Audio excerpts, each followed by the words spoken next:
right, welcome to the Krueg Show, everybody. Hope everybody's having a phenomenal night. It was not a phenomenal night for your San Francisco Giants. 5-3 as Charlie Blackmon's 200th career home run wound up in the drink. And that was the difference in the ball game as the Rockies come from behind. The Giants led 3-1 after one. It was 3-2 going to the fourth inning, but then Colorado scored 3 in the sixth inning, and they wind up winning 5-3. Couple hits for Connor Joe. Randall Grichuk had a couple hits, but Charlie Blackmon with the big blow. His 200th career home run for Blackmon. It was in the sixth off of Alvarez, and it was a 3-run shot. And it hit it into Mcovey Cove. A couple of the guys out there fell out of their kayaks. Did you guys see the video? Yeah, that was funny. In the Cove. I mean, it's got to be freezing. It's got to be absolutely freezing in the bay. I don't care if it's June 7th or not. This is still Northern California, and you're in that kayak. I mean, it's got to be cold out there. But both guys went over the side of the kayak. Somebody got the ball, and more importantly, Charlie Blackmon gets his 9th home run of the year and his 200th career home run, and that was the difference in the ball game. Giants bullpen kind of let him down tonight. Alvarez, Littell were not necessarily all that sharp. Rodon started, but he only went 4, gave up the 2 earned runs, struck out 5. What was your guys' takeaway tonight? 3 hits for Wilmer Flores. Flores went deep, 2-run shot in the first off of German Marquez. 7 on the year for Wilmer. But the Giants, it's weird. I mean, it's like, I know their numbers look good, guys, and you can point to any number of stats and be like, well, yeah, the Giants offense is pretty decent. They rank this and that, and they rank here and there. There's just these prolonged droughts that make you kind of wonder, what is, I don't know exactly how I feel about the Giants offense. I don't know that it's good enough. You look at a game like tonight, against the Rockies, who come in sub 500. Marquez had a 6-point ERA, and they got 3 earned runs over 6 against him, but they couldn't add on against the Rocky bullpen, and ultimately their bullpen gives it up. And I know there are people walking out of the stadium probably saying, damn, that Alvarez, he blew it and this and that. But, you got to score a win. And 5 runs at home is not too tall of an ask. And the Giants hitters couldn't do it. So I know everybody will blame Alvarez, but I got to partially blame the Giants, batters. And, they only had 4 at-bats all night with runners in scoring position. So it was just a quiet night across the board, but only 1 hit with runners in scoring position for the Giants. Only 1 hit with runners in scoring position for Colorado. They went 1 for 5.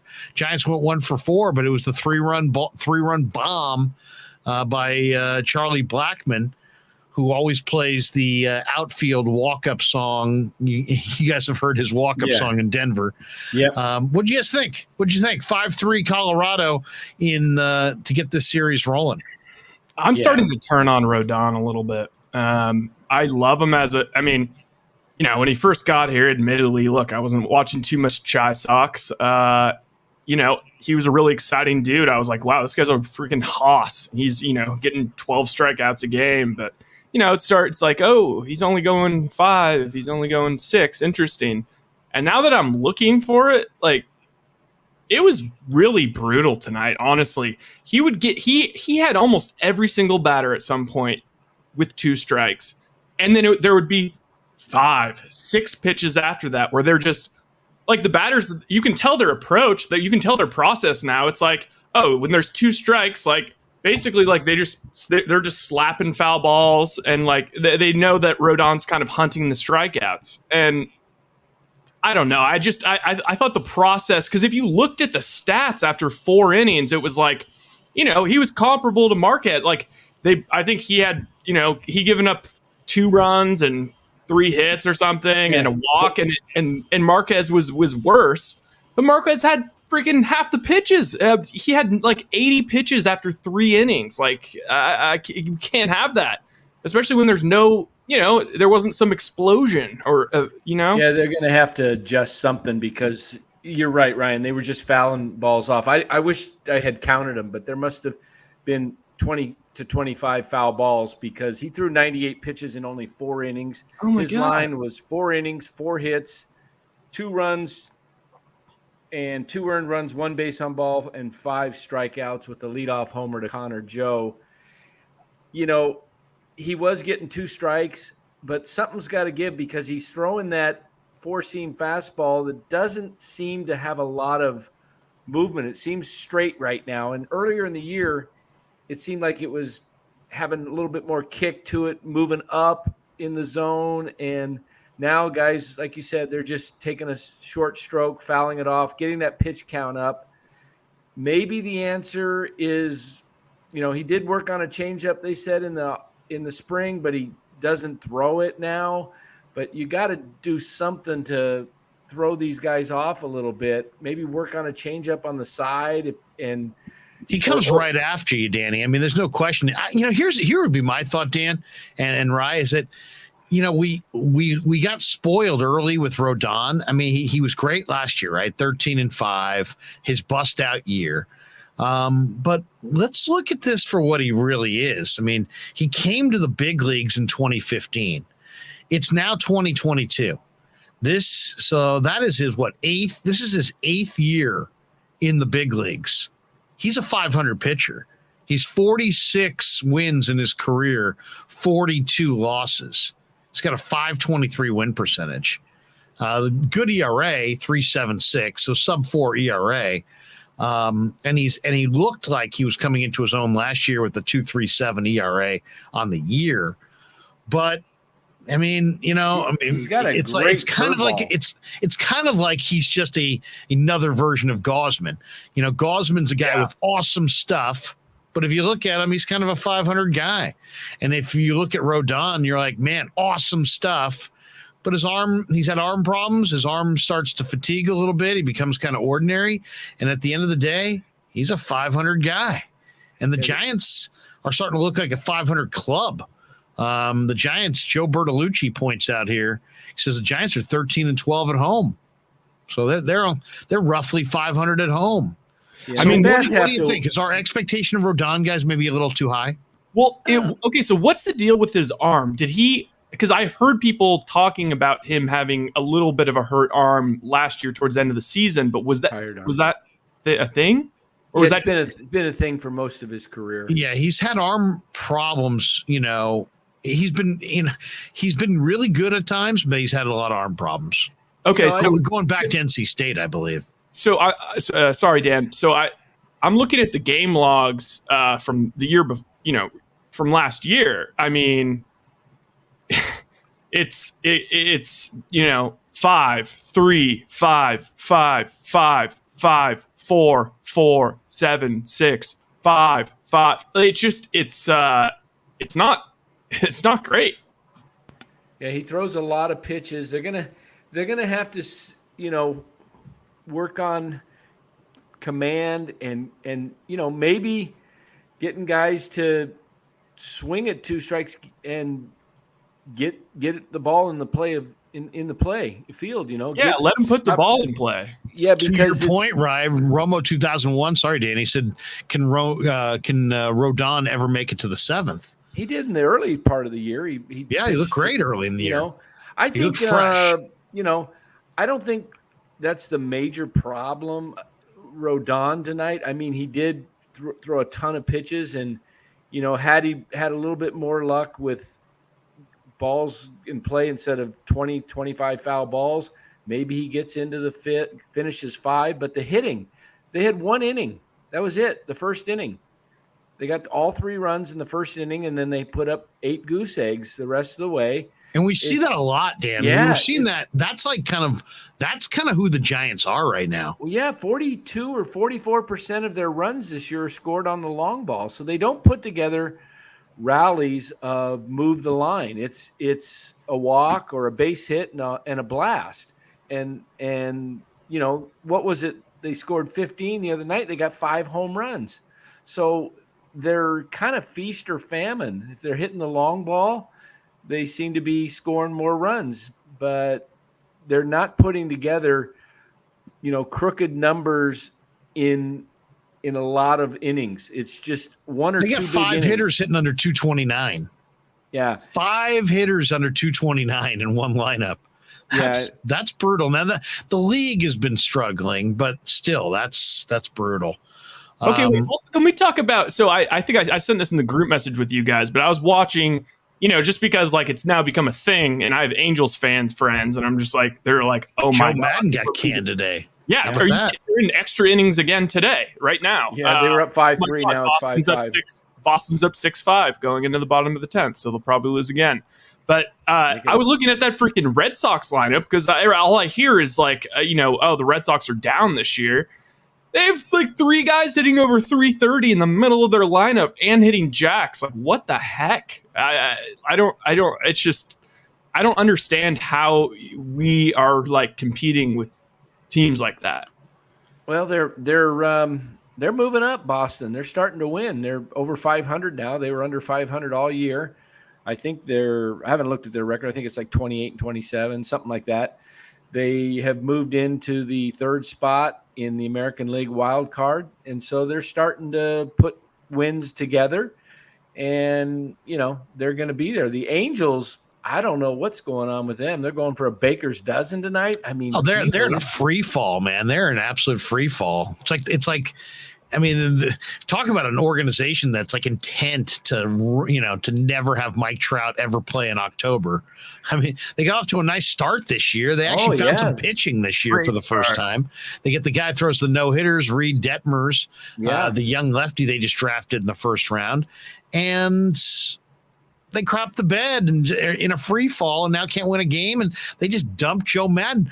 I don't know. I mean, is it, Am I losing it here? I thought Joe Madden was one of the most respected managers in all of baseball. I thought Joe Madden was considered to be like, right there, creme de la creme. I mean, he's not. I wasn't that long ago. People were talking about, him right there with Bochy and the best managers in the game, and now here he's out. He's fired. Yeah, did very well with Tampa and also the Cubs, and then comes over to the Angels, and but he's the fall guy for a organization that has never put a premium on a great pitching staff and bullpen. Last year, Danny, every single draft pick for the Angels was a pitcher. Well, it's every single draft choice. They needed it because it's going to take them 3 to 4 years to get up to the big leagues. So, they really have to get solid pitching, and that's why, I was kind of kicking around the idea with you guys the other day, just fooling around. Would you send a couple of good pitchers to the Giants and some other prospects and maybe a major leaguer or two and go for someone like Trout, because the Giants can afford his contract. And you got a better chance of landing Mickey Mouse from Disneyland than getting Trout. Probably. But then we're just never going to make the playoffs. Like at some point, though, the point of return. No return is going to come back to haunt the Angels. If they don't make the playoffs in this year or next year, Trout's 2 years older and they're stuck with him because he's getting a lot of injuries. He went out tonight with another injury, another soft tissue injury, pulled up lame into second base. Don't know what it was, if it was Trout? a knee or yeah. You're right. Yeah, he was 2 for 2. Because he looked like he started to get it going. Tony D says, I miss when the Giants' main issue was Joey Bart. Oh. Or how about this one? This is pretty good. Celts Chronicles. When Kayak Dave is a main highlight in negotiations, it might be a rough night. Yeah, the Mcovey Cove Dave. Yeah, boy, he went for that ball. Like, I wonder if he knew it was, or he just goes for every ball. But he ended up with the 200th home run of Charlie Blackmon, and then the Rockies front office guys were down there negotiating with him while he's in the kayak. What do you get? I was wondering about that. What do you think they're offering? If you guys were guessing. I wonder what they're offering, but he ended up with a bat and 2 balls is what he got. But heck, I would have held out. I would have held out for maybe he did. I want a bat, 2 balls, and I want tickets to the one of the main suites in Colorado next time Giants are in Dan town. Coccimilgio with a catches flight. a historic home run ball, and he asked for an annuity. He'd like an annuity. Something that will pay him. I want 20% of Blackman's salary and an annuity. Yeah. That's it.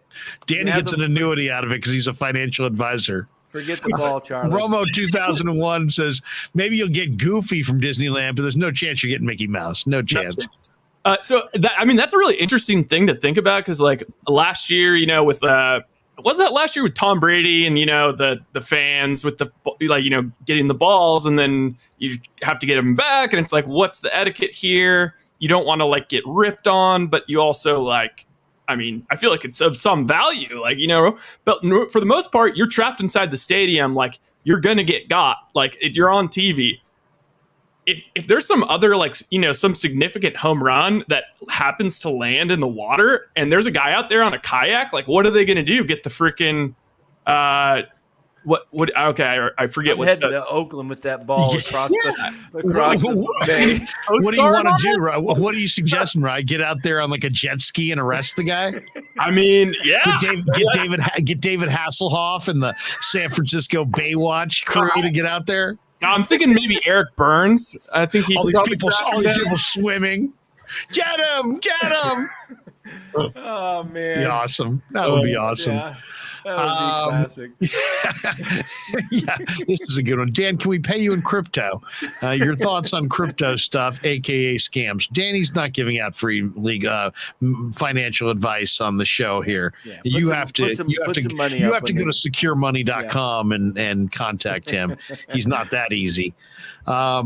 It's very frustrating night. Very frustrating night. Nick J says it best. He says, let's go Dubs. How we feeling about game 3? I love how the national media is down on Klay Thompson. Just wait. Klay is due for a huge game. So, we almost should transition from the Giant talk to the Warrior talk because the Giant game tonight, I'm not even sure where. For tomorrow night. Does anybody want to go? Tomorrow night? Who's the matchup? Who's pitching tomorrow night? Let's see. Who's pitching Let me tomorrow see. night? Let me see who's going. For everybody in the chat, I don't know if I don't know if you guys were there for the end of the last show, but we're going to be giving away club level tickets, Danny's own personal club level tickets. The only thing you got to do is, I guess I'll put it in the chat. Let's have a little fun with that, actually. Yeah. You got to read the Monster Slam. Give your own Monster Slam. Whatever. But you have to call. You have to call the normal phone line. You got to call in and leave a voicemail, and then we'll play it. It's Wood against Antonio Sensatella tomorrow night. Yeah. Wood against Sensatella. Wood likes to. All right, so let's do this. Let's play the actual. Since we have the real deal, Holyfield.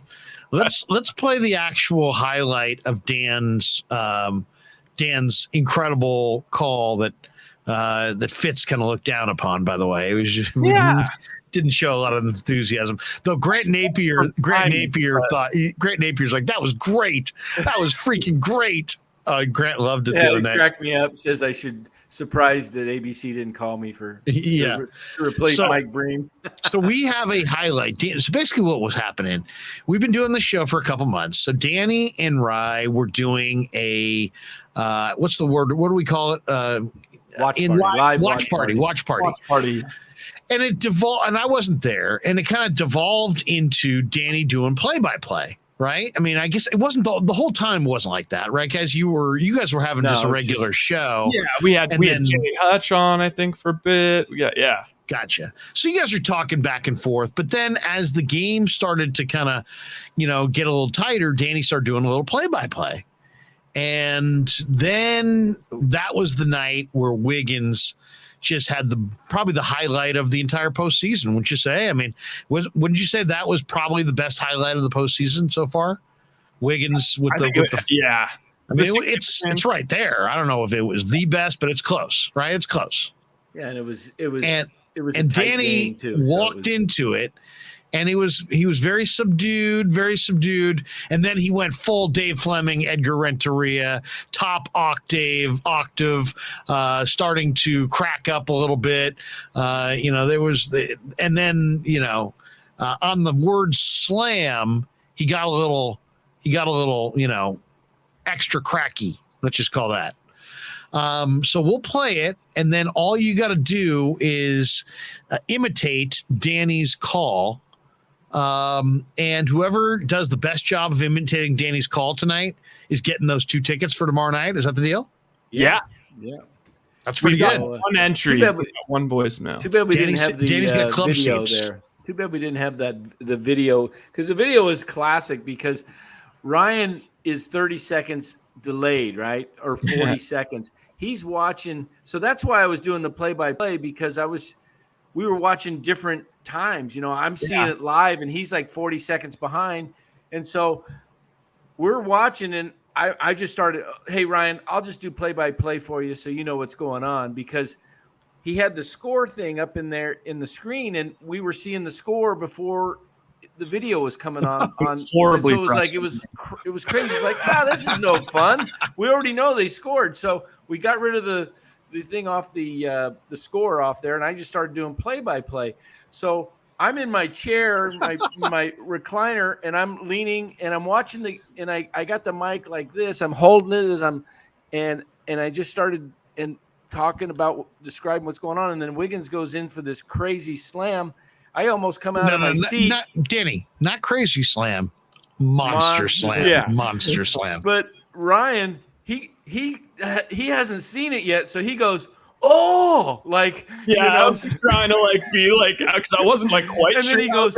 And then he goes, "I haven't even seen it yet." And then about 30 seconds later, he sees it, and then when I had screamed, his dad comes in the room from the other room because he hears some crazy guy on the TV, yelling. And Ryan's like, then all of a sudden he goes, "Whoa, no way." That is awesome. You can't really improve, when you've got great live sports. I mean, live sports is live sports. That's why it's so compelling. People weighing in. G Martinez says Dave Fleming would have given it 2 thumbs up. G Martinez says the voice inflection was top notch. We got this one from Nick J. That call was awesome. All right, so let's hear the call of Danny, and then can we start to hear a couple of the initial contestants? Okay.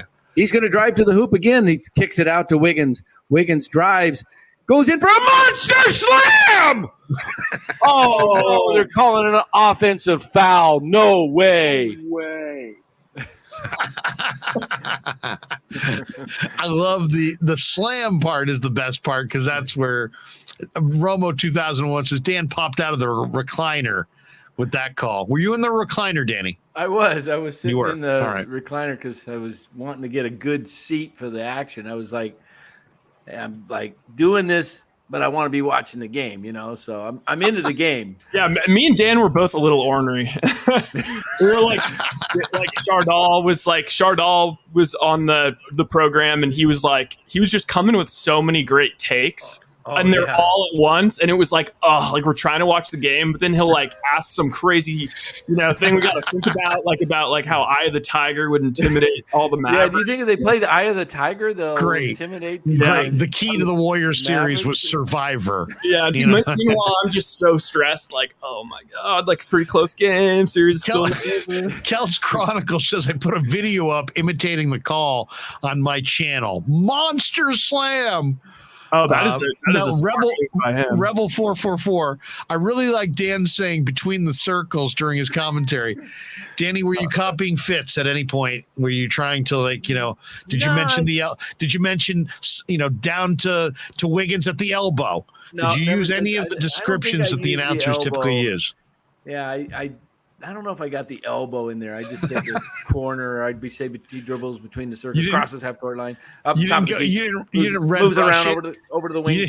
Remember Red Rush? He eyes it, he buys it, he tries it, or he eyes it, he tries it, he buys it. Do you remember that from the foul line? Oh, he eyes it, tries it, he buys it. Oh my God! I've heard all kinds of different people over the years. Chick Hearn or Bill King was one of my favorites growing up as a kid. Listening to him was great. Richie Powers is out of his mind. That guy can't see. Put some glasses on that knucklehead. You know. Oh, one of the best play-by-play guys was it was the guy for the Penguins. Mike Lang. Have you ever heard Mike Lang? Heard him, no. Hacked me in the back with a hacksaw or whatever. Man, whatever his line is just awesome. It's just, Have you guys ridiculous. heard the Charlotte Hornets announcer? Like, it's pretty spectacular. Like, it's great. It jumps out to you because anytime there's like a highlight of like the Hornets on SportsCenter and it's his call, you're just like, what? Like he goes insane. Like basically on the Monster Slam level, but like. He stays up there and he hovers up there, even for stuff that's not like that cool.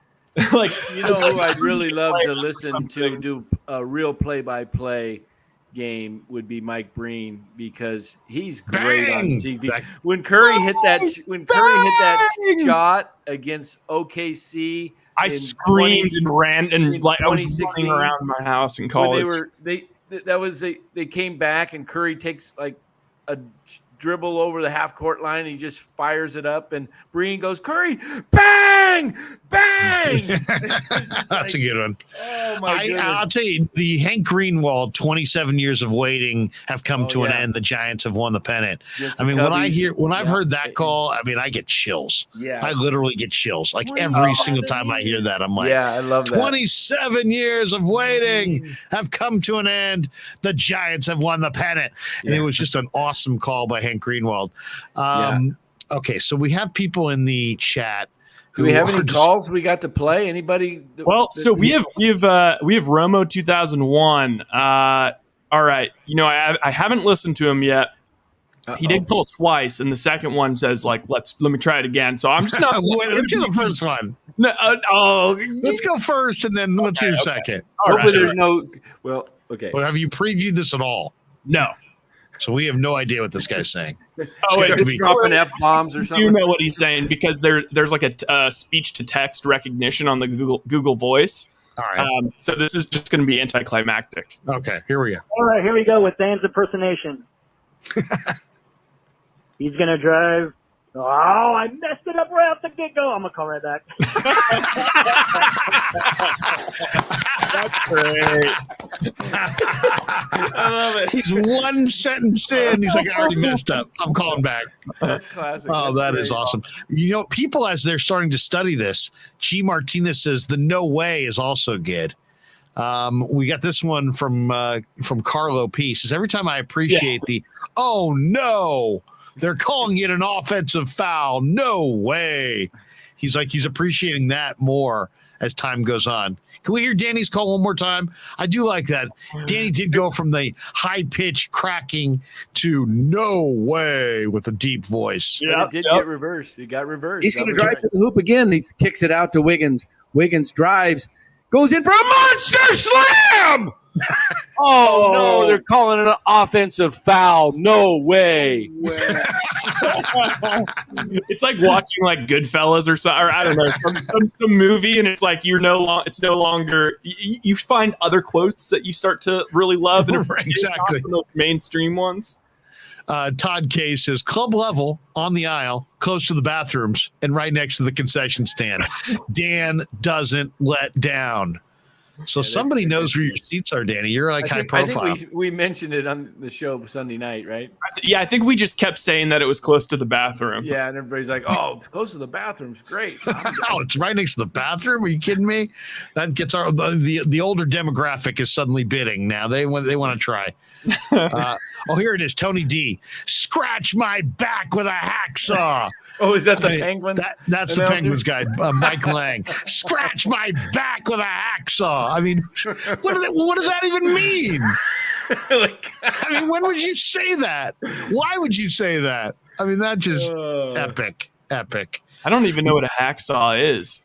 It's a saw with a little handle. Hacksaw? Like you cut down a tree. Oh, that's a hacksaw. I think it says on both sides, right? Both sides. Yeah. The hacksaw. Okay. Could be a little one, or it could be different sizes. I'll tell you, one of my favorite calls.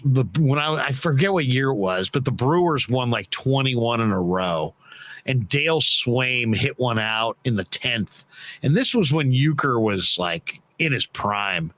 And he's like, called this awesome call, get up, get out of here, Brewers. It was like really, it had this like Midwestern vibe to it. And it was really, really cool. But yeah, great play-by-play call. We'll stick with you. I mean, seriously, you can remember it for years. Okay. Mark Graves. He beat him like a rented mule. All right. Okay. So here's our second go round now. We have a second try, right? but before we do that, we actually have a video submission. From who? A surprising guest. Romo 2001 says Dan needs to drop a boom shakalaka on the next game stream. Yeah, seriously, if you could go boom shakalaka, bring me back to NBA Jam. Do you guys ever play NBA Jam with boom shakalaka? Oh yeah, boom shakalaka. That was one of the best video games of The all guy time. in the Phoenix NBA Jam. Suns, Al McCoy, his call is, "There's a 3 by Booker. Shazam!" Shazam. That's the best he's got. Shazam, like exceptionally magical. I wouldn't really say so. G Martinez says that's Dan's bang. Monster slam. Actually, we get this one. Submission? Jackson J says a lot of good announcers, but in my opinion, Bill King, none better. Bill was a sweetheart of a guy too. I would tell you when I was like 27, 28, I just started in radio. I'm out at the Coliseum. I've been doing the nighttime show, guys, on KBR for like 2 months, right? And I'm out at the Coliseum. It's like 2:30 in the afternoon, well before the game. It's a night game. We're all sitting around the dugout, and the great Bill King walks up, and I was just floored because I'm like, wow, that's Bill King. And I'm sitting there next to the current handlebar mustache. The current voice of the A's, Ken Korak. And I go, wow, that's Bill King. He's like, do you know Bill? And I'm like, no, I don't. He's like, would you like to meet him? And I'm like, are you kidding me? Cool. Absolutely. I'd love to meet him. And he's like, Bill, have you met Larry Krueger? And he walks over and he's like, I listen to you every night on the drive home. I was floored. I mean, This is like somebody that I can remember as a little kid listening to the Warriors on the transistor radio. And Bill King brought that whole thing to life. And I was always just so amazed by how he just was. He could handle a fast sport like basketball and do it at such a crazy great level. And then we sat down and he starts quoting me from like earlier in the week. Yeah. Because I thought he was kind of pulling my leg. I thought he was like, just being polite, right? He doesn't actually listen to the show. And then sure enough, he's like, Monday night when you had that caller call up and you said this and he said, I was like, Bill, you're making my day, man. I don't have to drive home, Bill, because I can float home, feeling so good that you watch my show or listen to the radio while I was on. That's awesome. Remember his famous, what was his famous saying? Holy Toledo. Yeah. In fact, we had a little league that was was sponsored by the A's in Walnut Creek, and all the teams had A's. Every team in the league was the A's, and we had different A's team names. And one of the teams in the league was the Holy Toledos. Wow! So okay, what do we got? What do we have? That was the great Bill King right there. All right. Oh, yeah, he was awesome, man. He was awesome. So we have a video submission. Sorry about that. The person, I don't know who the person is that submitted it. They must be some kind of idiot because I couldn't use the video. Couldn't upload to StreamYard, so I had to convert it to something else. This guy's just a real jerk. You got your real ticket and you're ready for the game, huh? What is that? Now, where did you get that? Danny said it to me. That is awesome. That is Buster. That's Buster. He's giving the ticket away. That's what the Giants need right now is we need Buster. We need Buster. Looks like he could well, we all know he probably likes to walk. I was going to say, if that were Penny, she's ripping that thing around her neck to shreds. There's no chance in hell she's wearing a hat for like even a nanosecond. Play She's that like again. throwing See it the down hat and then better. she's gonna See the bite full it. hat. See the full hat. There we go. Oh, There we wow. go. Look at that. Look at that. That is the best looking dog. What? How long did Buster take that hat off? Tell me Buster stayed with that hat for a while. I can't remember. It was 2019, but it's. I think didn't he had even it on realize for he was in minute. a jersey. Does he Wait, It's have- is he? 2019 Buster. That's when Buster was a far younger pup. Yeah, he was Ticket. 2 years old there. Yeah, And you're ready for the Wait, is he in a jersey? I don't know what I Because got on there. there's like black. You can see the little black bands around. There's something on Must there. be The a whole jersey. thing. I don't remember. game, huh? He just didn't react at all. Buster does mean business. Yeah. Yeah, he's got the tickets, so he's going to award the tickets tonight. So Yep. All right. Okay. It says, LOL. Ryan calls someone to use a hacksaw. Ryan calls someone to use a hacksaw. Matthew Mears, back to our sobering Giants discussion. Listella's hitting 214. Pathetic. Just out of the blue. He annoyed me tonight. I really thought he was going to have a nice game. you know, he's a guy that's expendable as far as I'm concerned because, you know, if you got to Gonzalez down and make Listella your DH because he's to a contract and you're going to send Listella down, you know, that would be time to say Gonzalez is going to be the guy that sticks. He's hitting 320. You're hitting 220. Let's find an injury for you and put you on the DL. But isn't Listella signed up for, another year at $6 million? Yeah, or so. But So they're wed to him. That was kind of odd. That's odd if you think about it. The longest term deal the Giants offered so far, and what's his third year, Farhan, is to Tommy Listella, a glorified utility player who got a 3-year, $18 million deal. Just odd, isn't it? I mean, you're going to give Listella a 3-year, $18 million deal.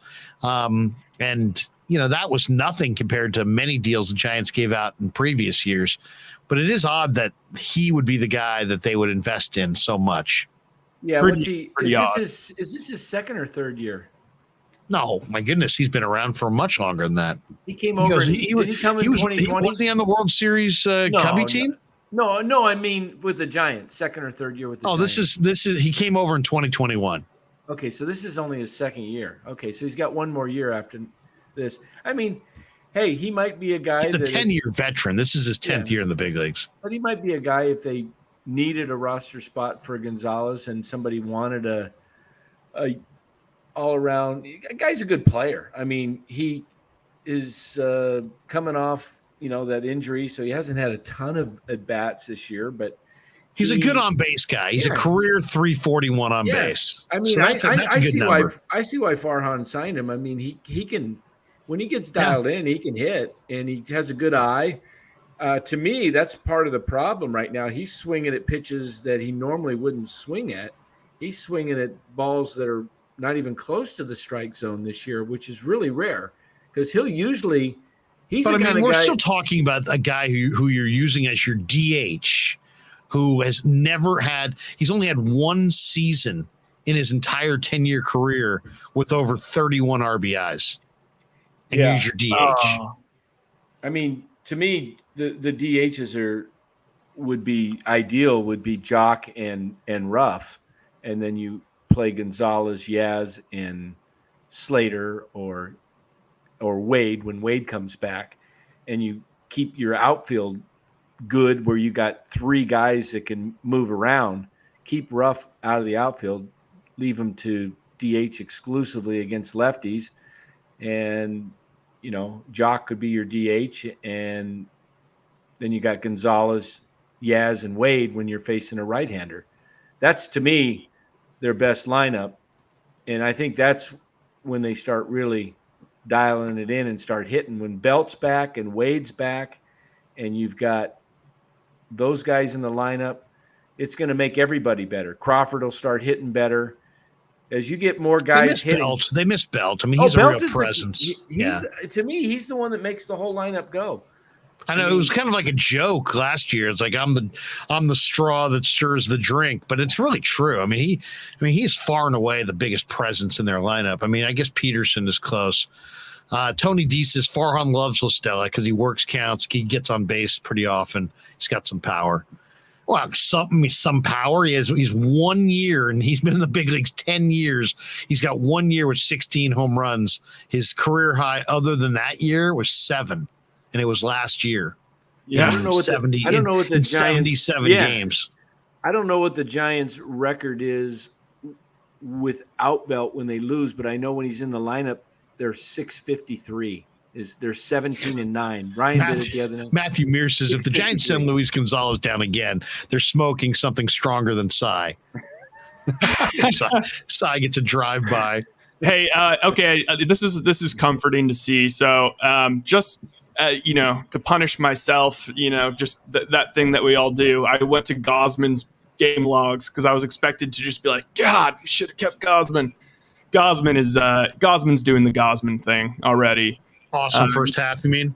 Yeah. Or what? What is the Gosman thing in your mind? Like, didn't have a single walk for the first 7 games. He's 10 strikeouts a game, and he's going deep into games, 7-8 innings. And then if we look at his previous 4 starts, he went 3 1/3, 9 hits, gave up 3 earned and a walk, only 3 strikeouts. Then 5 innings, 6 hits, 3 runs, 5 strikeouts, then 6 innings. I mean, it's just kind of the same deal. 5 innings, 7 hits. Yeah. So at least he's come back. To me, I don't even care. It just I don't want to sign. I don't want to. I mean, if it's Juan Marichal in his prime, if it's somebody awesome that's totally part of your organization, that's one thing. But I don't want to sign any of these kind of in between pitchers to any kind of massive long term deal.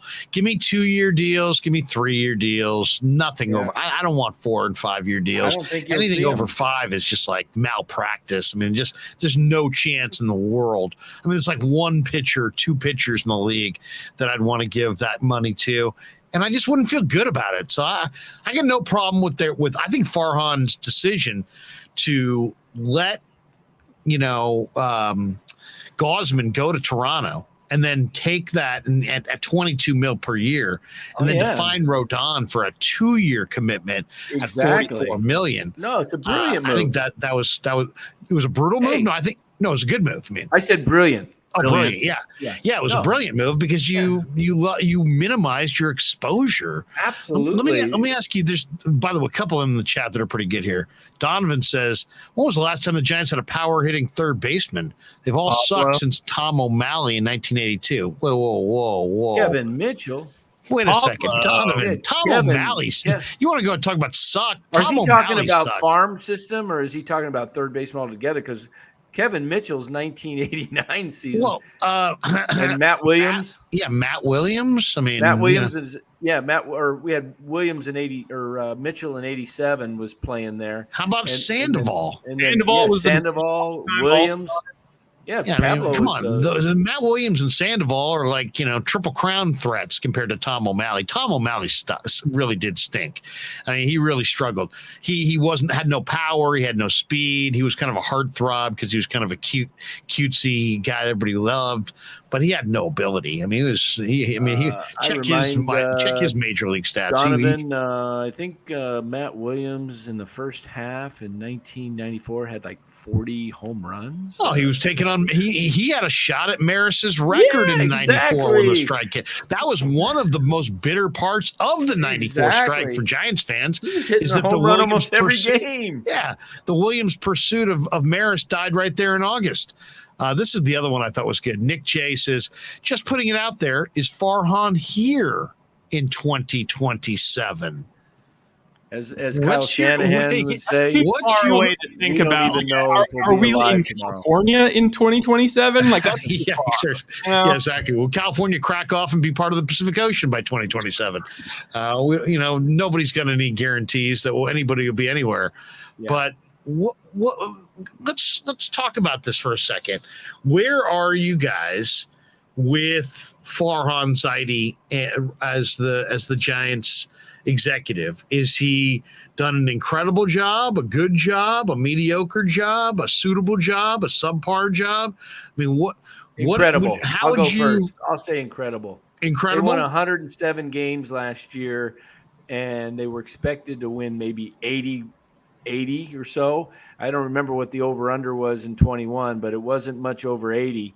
And they exceeded expectations. And I think part of the reason what we're looking at right now with them struggling, they're missing a lot of key guys, Wade, Belt, and, that affects your lineup. But I think have higher expectations than we should. This is a team that is still in somewhat of a rebuild. I've got the top prospects of the Giants right in front of me. Listen to the pitching that is on the way, that is estimated arrival is 2023 next season. Now let's hear it.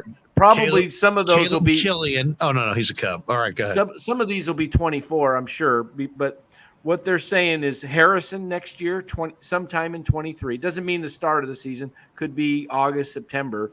Will Bednar, 23. Well, how are they using Bednar right now? Is he a reliever or is he a starter in the minors? I believe he's a starter in Eugene, I think. I'll have to look that up. They've got Randy Rodriguez, another pitcher, 23. Ryan Murphy, another right-handed pitcher, 23. Matt Miluski, that's a left-handed pitcher they drafted last year for 24. Gregory Santos is down at AAA. He's been here already this year, so he's ready. He's young. He's super young. RJ Dabovich, right-handed pitcher, 2022. He had his bust-out year last year in the minor leagues, right? Nick Sweeney, a left-handed pitcher, 2023. Another NC State kid, lefty, pretty good stuff. Kerwin Castro, we've seen him. Curvine, yes. I like Curvine. He's got the big overhand curveball, throws mid-90s. Seth Corey, a left-handed pitcher, next year, 23. I'd heard he'd kind of regressed, but we'll see. Carson Ragsdale, right-handed pitcher, 23. Well, he's the guy they got for Coonrod, and Ragsdale's huge. He's like 6'8", and he looks like the ball just comes firing out of his hand. He does look really intriguing because his stuff is awesome. And then their 26th and last pitching prospect is Sean Jelly. Right now, 2022, they got. To me, Sean Jelly looks like maybe a fourth starter. Oh, wait, they got the 30th prospect, Kai Wee Tang, 2023. So they've got, I don't know how many I named off. I think they traded him. Didn't they trade him? I don't know. He's listed on their current website with the 30th prospect. So they got him from Minnesota. He had kind of a heavy guy, and but he has good stuff. But there is pitching. The point is, there's pitching on the way. A couple of those guys are going to make it into the rotation without a doubt. Harrison, and I would say if Bednar's a starter, he'll be one. I mean, this Bednar was just drafted last June, so he might be 2 years away. Pitchers go. He was fast. a college kid, though. Yeah, pitchers move fast. Especially, I mean, those college guys. A lot of them. We used to see guys that were college guys come up and pitch the year they were drafted or the next year. A lot. So I'm expecting to see Harrison. Harrison had 9 strikeouts the other night in his debut at AA. So that's great to see. Yeah. G Martinez's Farhan's great. We've got this one from Kelch Chronicles. He says Dodger Farhan working on an inside job on us. Look at that. He's got to. Kelch. Rich. No, he's being sarcastic. He's got it. I know. Stephen J says Juan Uribe with like a word for anybody who says Tom O'Malley's the best third baseman, and then Nick J says this is a good one. Don't forget Joaquin Arias, big power. Joaquin Arias, best known in Giants history for final out of Matt Cain's perfect game. Look at that. Look at that. Backed up. And I was like, oh no, he backed up. This throw's going to have to be on the money. I mean, that was a strike. It looked grim. Yeah. And then all of a sudden it was a celebration. Yeah. Yeah. That didn't look good. It was a sharp shot to third. Arias fielded it, took a full step backwards. And you're thinking, what is he doing? And then he had a terrific accurate throw. Just an absolute strike to first. And what was the play of the game in that game? The white shark in the gap. Yep. Gregor Blanco. Oh my Well, goodness! What a if you want to catch. say underrated guys in Giants history, if Yeah. you said most underrated guys in Giants history, I'll throw a vote for Gregor Blanco. Gregor Blanco, go look it up. He played a number of playoff games. He played center field in the World Series. Didn't he throw a guy out, at least in a relay with Crawford in game 1 against the Tigers of the 2012 World Series? Didn't they throw somebody out at the plate early in that game? And I think that was a Gregor Blanco perfect throw to Crawford who nailed the guy at the plate. Yeah. Right down the line. It's a phenomenal relay. Gregor Blanco almost blew it in Game 7, 2014. Oh, and the ball got through When him the all the way to the ball, wall. when the ball rolled to the wall and then he dropped it, he couldn't pick it up, and then he threw it to Crawford, and they held the runner at third instead of sending him. Otherwise, it could have been a bang play at the plate to end the 2014 World Series. Yeah. Another guy that reminded me before Blanco that had a couple of good years with the Giants in the 90s, Marvin Bernard. Remember Marvin Bernard out there in his 99? We remember Marvin Bernard? Yes, we remember Marvin Bernard. His 99. Do you remember when he went into the studio? 290. Oh, I know, but then they gave him an $11 million contract, and he just didn't deserve it at all. But I remember he went in studio with the Razor and T, and he starts going down this discussion. Am I a leadoff hitter? No. And I'm like sitting there going, oh, my God. Where's this guy going to stop, right? Because he's like, am I a leadoff hitter? No. And then he's like, am I a 2-hitter? And he's like, no. Am I a 3-hitter? I mean, he starts going down the lineup, and I'm thinking, my God, there's only 9 guys in a lineup. I mean, I don't know where this. So it's like literally Ralph, I think, cut him off after when he got to the 6 hole. He's like, am I a 6-hitter? He's like, Marvin, we get it. Well, you know. I mean, seriously, I don't know where it was going to end. I mean, it was like, you're not any of those things. Am I the 3rd hitter in AAA? Am I a 3-hitter? No. Am I a 4-hitter? No. Am I a 5-hitter? No. It's like, oh my goodness, this was not a good road to go down. But yeah, Marvin, the Giants have done this for years and years and years. I mean, like they get a guy and he's kind of a positive surprise, and then they just ask him to do too much. And then Larry, he's anonymous says, Larry, that was not Gregor Blanco in the 2014 World Series. Perez. It was Juan Perez. That's a good call. Are we sure about that? I thought it was Juan Perez and Gregor Blanco. I thought you had Gregor Blanco playing center and Juan Perez playing left. No, Are you talking about in that last 2014 World Series? You talking about Game 7? Not, are you talking about the play, Game throw at the 7. plate, or are you talking about the one that messed up with 2 out in the 9th? It's the same one.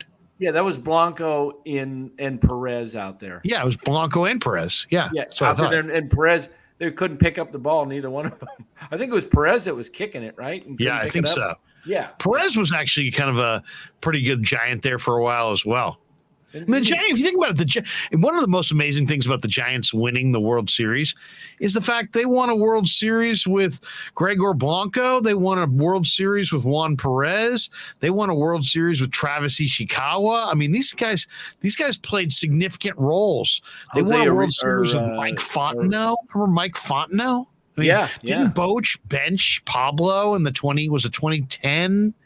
What year was it that Boch benched Pablo for Fontenot in the playoffs? What year was that? Because he hit it was either 10 or 12.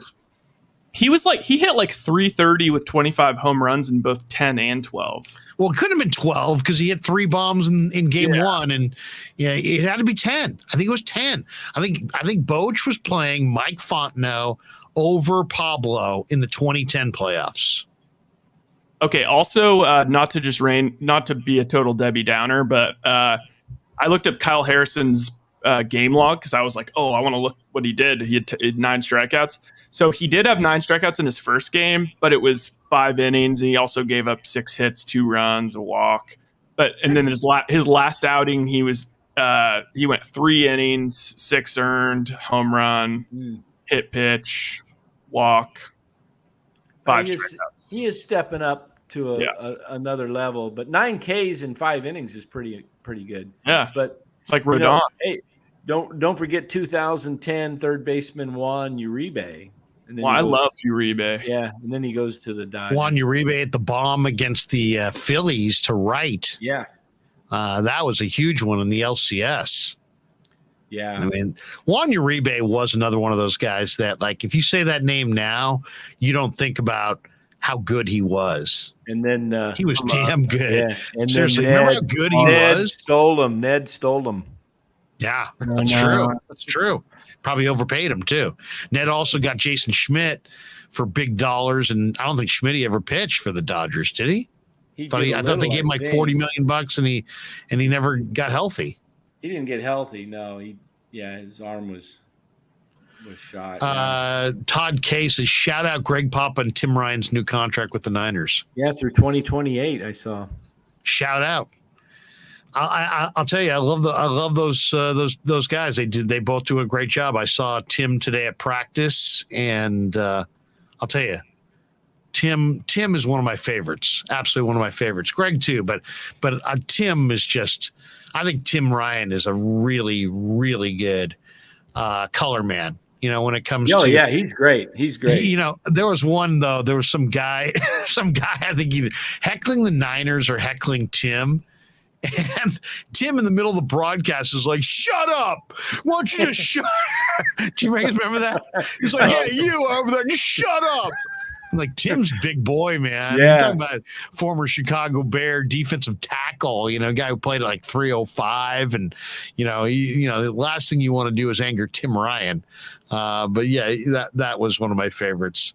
Wow. So I looked at the Sandoval thing. It's pretty surprising. So, the year he hit 330 with 25 home runs, but it was the year when he first broke on the scene. So like maybe, I don't know, maybe thought he could regress, but yeah, he pulled him. He only played one game in the World Series. He played 4 games 2 games in Atlanta, 3 in, that was a division series, Atlanta. Yeah. So he played 2 of those, and then he played 3 of the Philly series. So, I mean, he was pretty bench, and then only 1 of the games versus the Rangers. So Rebel 444 says rank Freddie Sanchez, Scudero, and Panic as far as second baseman. I'll take Scudero at the top of that list. I'll take Sanchez. Freddie Sanchez had the best career probably of those guys. Didn't Freddie Sanchez have like a really high average one year? Yeah, he was a really good hitter. Yeah. It's funny. I remember when the Giants traded for Freddie Sanchez, guys. They traded Tim Alderson, and Tim Alderson at the time was kind of like Kyle Harrison. He was like really highly rated pitching prospect, and Giants fans knew his name, and they were like, "Oh my God, you traded Tim Alderson for Freddie Sanchez? Tim Alderson?" And it's like, here we are years later. Tim Alderson's like a total nobody, and Freddie Sanchez is part of Giants postseason lore. Tim's mother might be listening. That's true. I shouldn't say that. I'll tell you. You know what they called Scudero? What? They called him, and I can remember because Salty was salty, right? Salty called up and was so pissed off. We were on the patio the day that they made the trade, and the Giants traded for Scudero. And he's like, the Dodgers or blah, blah, the Padres, I forget whatever team he's talking about. They made blockbusters. What do? We got Scudero. They made blockbusters. We got Scudero. Yeah. Well, Scudero went like the rest of the year and hit like a batting champion, and his nickname in the clubhouse was Blockbuster. No, that's hilarious. Yes. Blockbuster. They called him Blockbuster. Yeah, he literally, basically, I mean, him and Zito won the 2012, got him into the World Series against Tony St. Louis. D knows. He's like, Blockbuster. There he is. Yeah. Awesome. Man, Yeah, that's crazy. Also, I never finished this thought about it's crazy how Pablo got benched, but then he's still like a 300 in 170 or 171 playoff plate appearances. He's hitting 338 in the postseason, even with those stinkers. Wow. Hey, did we ever get Romo's second call? No. Now let's hear Romo's second call. Yeah, let's do it. Romo there? Is he out there listening? Oh, he's definitely listening. Okay, what's going on? Mark Graves, Salty was a broken record and said the same thing over and over. Hey, let's not speak ill of the deceased. We love Salty. Oh yeah. Do you know Dave? You know, I'm the one who gave Salty the nickname Salty. He had called my show at night as Baltimore Dave. Oh, I used to And remember Baltimore Dave. Baltimore Dave. Yeah. He was Baltimore Dave. And he kept holding on the line. And, you know, people would hold for 40 minutes sometimes. And then he'd be like, why do I have to, hold for so long? It's Baltimore Dave, Baltimore Dave. And then one night I'm like, I'm like, I said to the producer, I'm like, who should we go to here? And he's like, oh, go to Baltimore Dave. He's really upset. And so I go, well, let's go to him and see how upset he is. So we go, Baltimore, how are you? And he's just full throttle. The Giants suck and then this and that. Blah, blah, blah. And I'm like, you know what? He's a little salty. We'll put him back on hold. And so we did this. We played this game with him. We kept putting him back on hold. And oh my goodness, Exactly. Larry has this like power. He's been doing exactly. it. It's like me muting you, Danny. So I would basically mute Salty by just basically, just being like, let's check with him next segment. And he's like, do you know how long I've been holding? Would you like to hold some more? You might put him back on, so let's, and then at the end of the thing, the producer wrote in the comments, Salty Balty.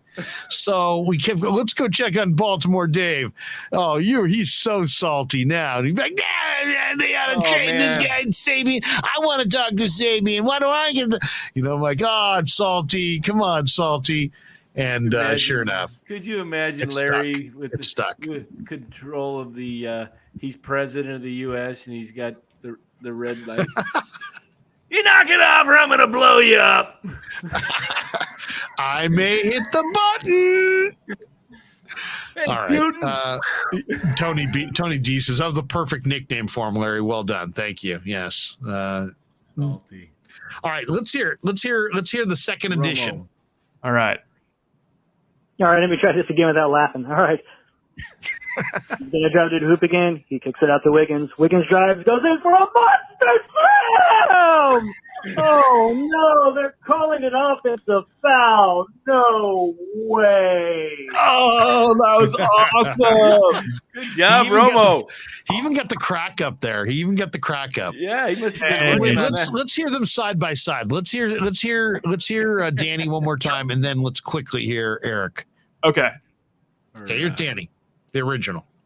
He's going to drive to the hoop again. He kicks it out to Wiggins. Wiggins drives, goes in for a monster slam. Oh, they're calling it an offensive foul. No way. No way. All right.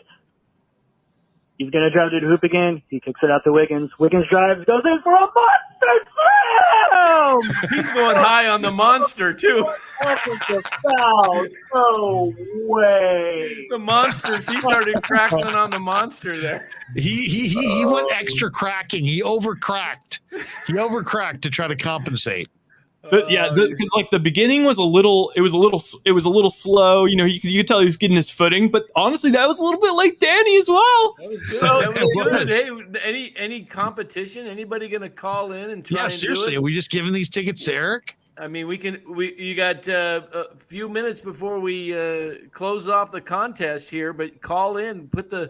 We could maybe have somebody call in and just do an impromptu right over the phone. Yeah, seriously. If you could do it live, we may even be a little bit more, open-minded about giving you the tickets on the spot if you can do one live as opposed to Memorex. Tomorrow night. Oh, wait, didn't Kelt say that he uploaded one to his YouTube channel or something like that? Did he? I don't remember him saying that. I think he did. He said Kelt says, nice. Nailed the slam. He did nail the slam. That's the key of this one. You got to nail the slam, and you got to have you got to break pitch, but you got to break pitch at the right time. Tony D says still a very solid entry by Romo. Should we? Hey, you know what? I'll give the verbal phone number instead of putting it in the chat. Right? Is that okay? Oh my God! Wait! I found Kelt's Chronicles. Okay, we have a new one. Yeah. This would be good. Hey, Kelts, you got to promise that you're not gonna flag us for copyright on this, but all right, here we go. Here we go. Celts Chronicles. He's going to drive to the hoop. Okay, well, we should see him because honestly, he's got such a good setup. Larry, I don't know if you've. Oh wait, can we call him up?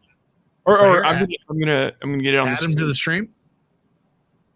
Here. All right, is that full screen? Okay, it is. We got you. Oh, yeah, here we go. Ooh, look at the shirt. He's got This is so.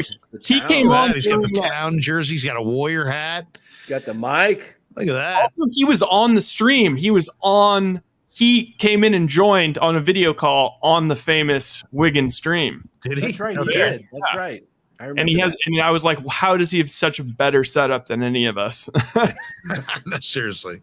Okay, here we go. Celts Chronicles, ladies and gentlemen. Going for the money.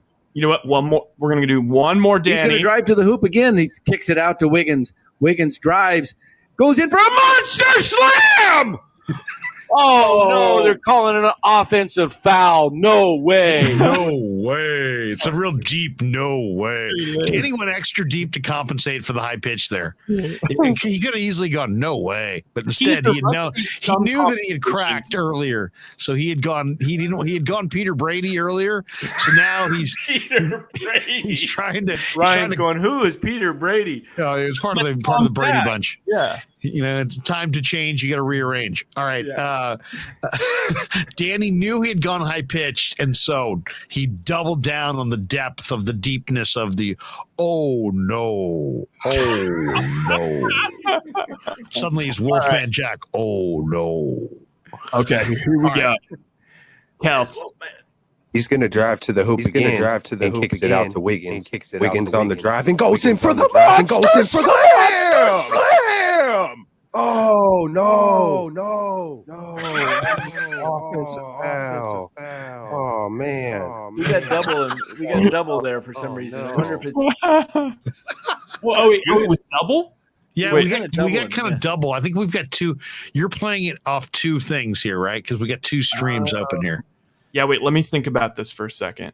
Can we just shut one of them down? Maybe that's it. Oh man, that was good though. That was good. Wait, I'm sharing the screen. just play Anonymous. the audio. Anonymous is good knowledge, Larry. Thank you, Anonymous. That's why I'm here. That's what I'm here for. All right, yeah, I guess we can just do the audio. I thought Celts was good. Yeah. Yeah. Impressive. Okay. Here we go. He's going to drive to the hoop again and kicks it out to Wiggins. Wiggins on the drive and goes in for the monster slam.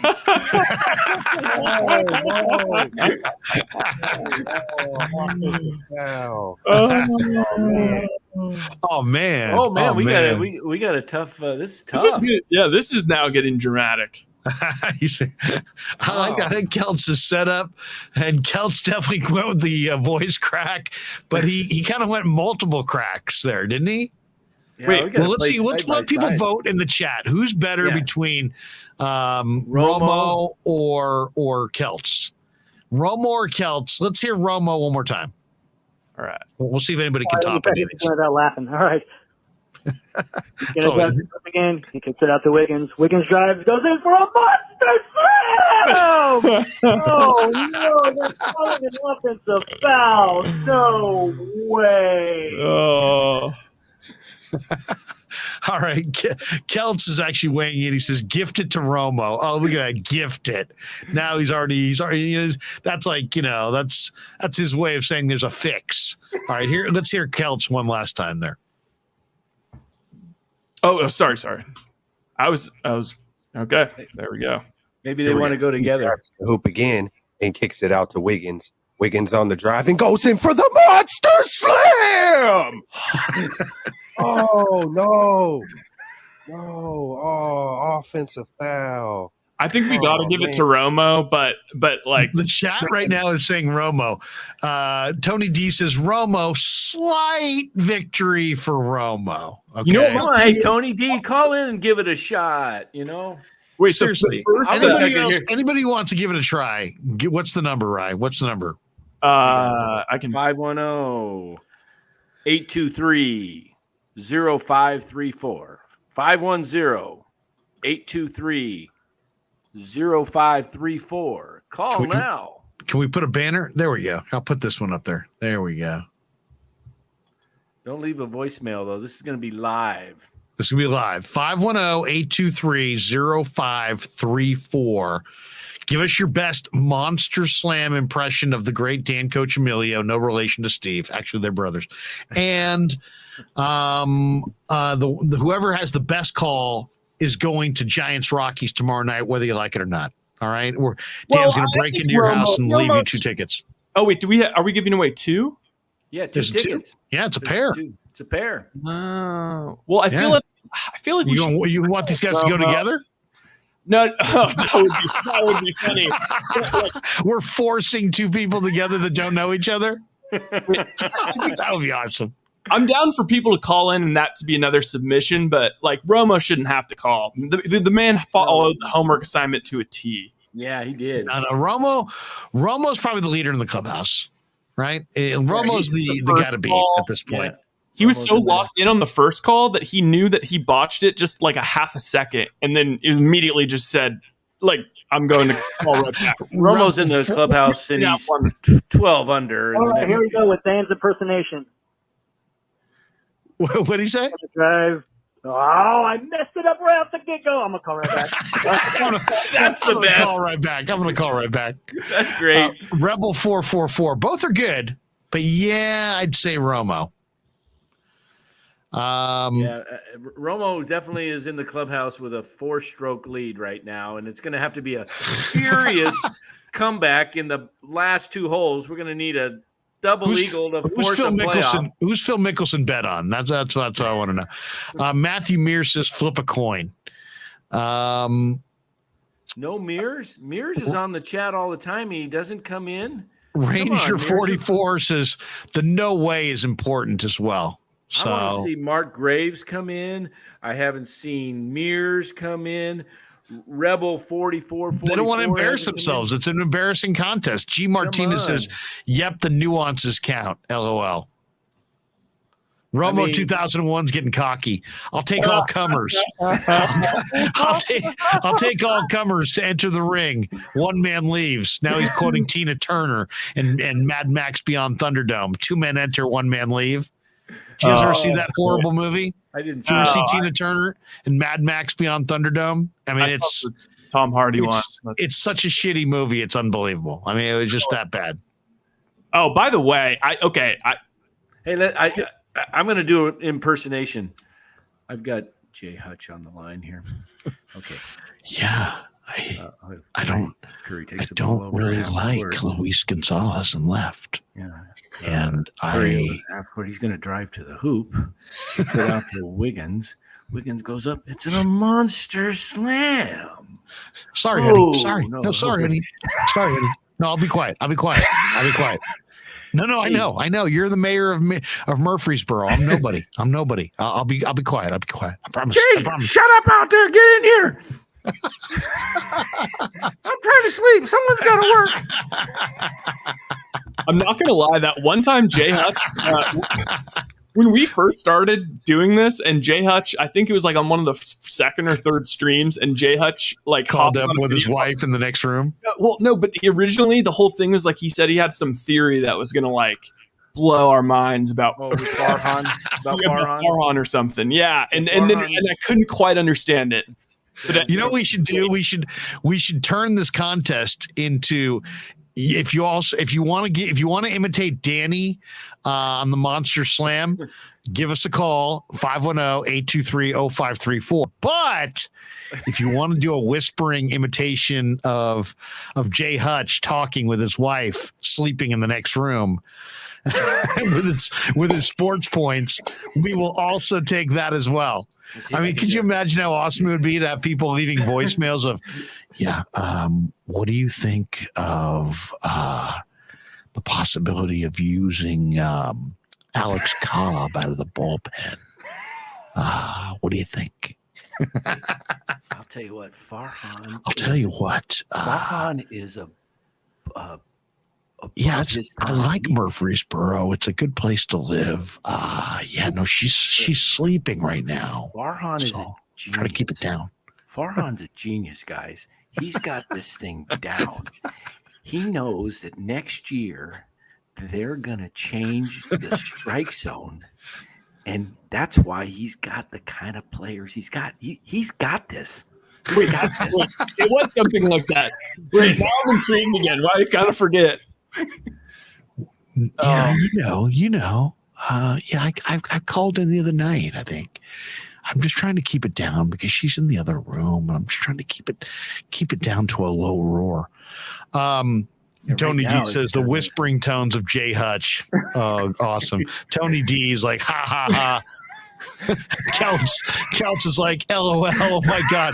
The Jay Hutch impersonation. Tony D, you guys are killing me.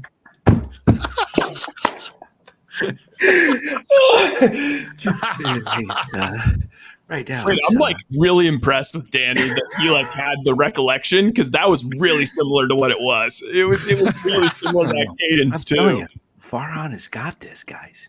I'm telling you. The problem is that Bart swings through a lot of pitches, and Casale is not really an everyday catcher. So they're kind of betwixt. They're kind of betwixt or between. Wait, hold on a second. Wait, hold on a second. I'm sorry, honey. I'm sorry, honey. I'll be in there in a minute. Yes, go Vols. But what's happening is neither catcher particularly can hit.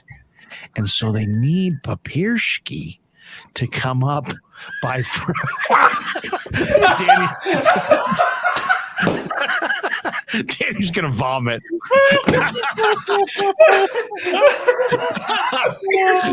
And then Rebel 444. Hey guys, wasn't he the first to say relax too?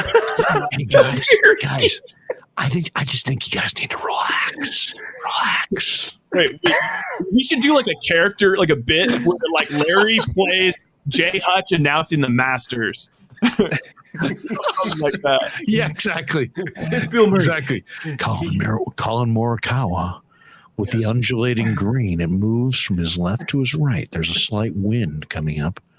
It's unbelievable pin placement here on 18. Reminds me a lot of Murfreesboro. Downtown Murfreesboro is really nice. No, hold on a second. Yeah, honey, I'll be quiet. But I think it's Papirski. I would call him up and then send Bart back down. What do you think? Ranger 44 says, "Oh my God, Papirski sounds so nice in whispering mode." LOL. Tom Pierce is like, "Oh shit, what's happening on this live stream? I just got here." Wait, Todd K. I love Todd K. Todd K. throughout the whole stream is always like, if Dan's like looking stressed or whatever, he's like Dan's got 47 parlays going on right now. Always, I love it. Mark Graves says 911 to Dan's house. I'm just laughing so much at that. You had it nailed on that. Bart and man, too funny. Papirski sent me over though. Good stuff. By the way, I'm on the practice field today, and a guy who's just another media person, I didn't even know who this person was, comes over and is like, "Hey man, I love your show. Where did you find those guys?" I'm like, I can't really tell you. I don't want to, he's like, "Yeah, Ryan really cracks me up, but man, that Dan, the play-by-play thing from Dan the other night was really great." I'm looking at this guy going, "Are you freaking kidding me? Are you yanking my chain?" It's like, "Oh yeah, man, your guys are awesome." I'm like, well, it took me. You would. It's unbelievable the people that we sent away. I mean, these guys beat out like 90 other people for these two broadcast positions. All right. We are an hour and 20 minutes into this live stream. If you're just tuning in at this point, Giants lost. And it was kind of a dud, wasn't it? It was kind of a dud of a game. I got to get some water. I can Danny's got to get water. I too have a pretty dry mouth, Dan. Yeah, give me some water too. I was trying to get into like the whisper, and then I was like, I don't have it. It's not warmed up. But it was 5-3 Rockies, and just here's my theory, and I want Danny's thoughts on this too. But Rye, I just think I've always been when a team goes on a road trip. Now I'm not talking about one series on the road. I'm talking about a road trip. Like 3 series. They're gone for a couple weeks. Team goes on a road trip.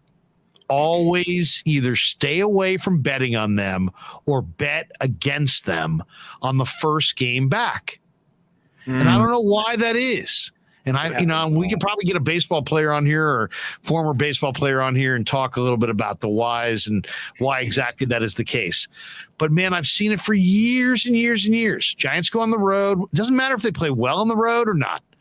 They get home and suddenly it's like they don't play well in that first game and they look flat and the crowd looks flat. And everything about the game just feels flat. And then I asked a baseball player about this years ago, and he's like, it's just life. It's life, Krug. And I'm like, well, what do you mean it's life? And he's like, well, you go on the road and you're away and you haven't seen your family for a week. And then what happens when you come home? Well, you got to do everything. You got to go pick up your dry cleaning and you got to wash 3 loads of laundry and you got to, play extra time with the kids and, your time, there's demands on your time. And so teams are sometimes flat in that first game coming off a road trip. I don't know what to make of it, but I'll say this. I would say time and time again, I've seen it. And go look at it. Go look at the Giants' record this year. First game off a road trip. I bet you it's not very good. You saying Rocky like, hey, yo, Adrian, we weaken the legs. We can't do that. All right, Sly Coccimilgio. That was a Coccimilgio hoot check right there. Well, wait, Lair. That's almost as good as at the end of Rocky 4 when he's like, what was he saying?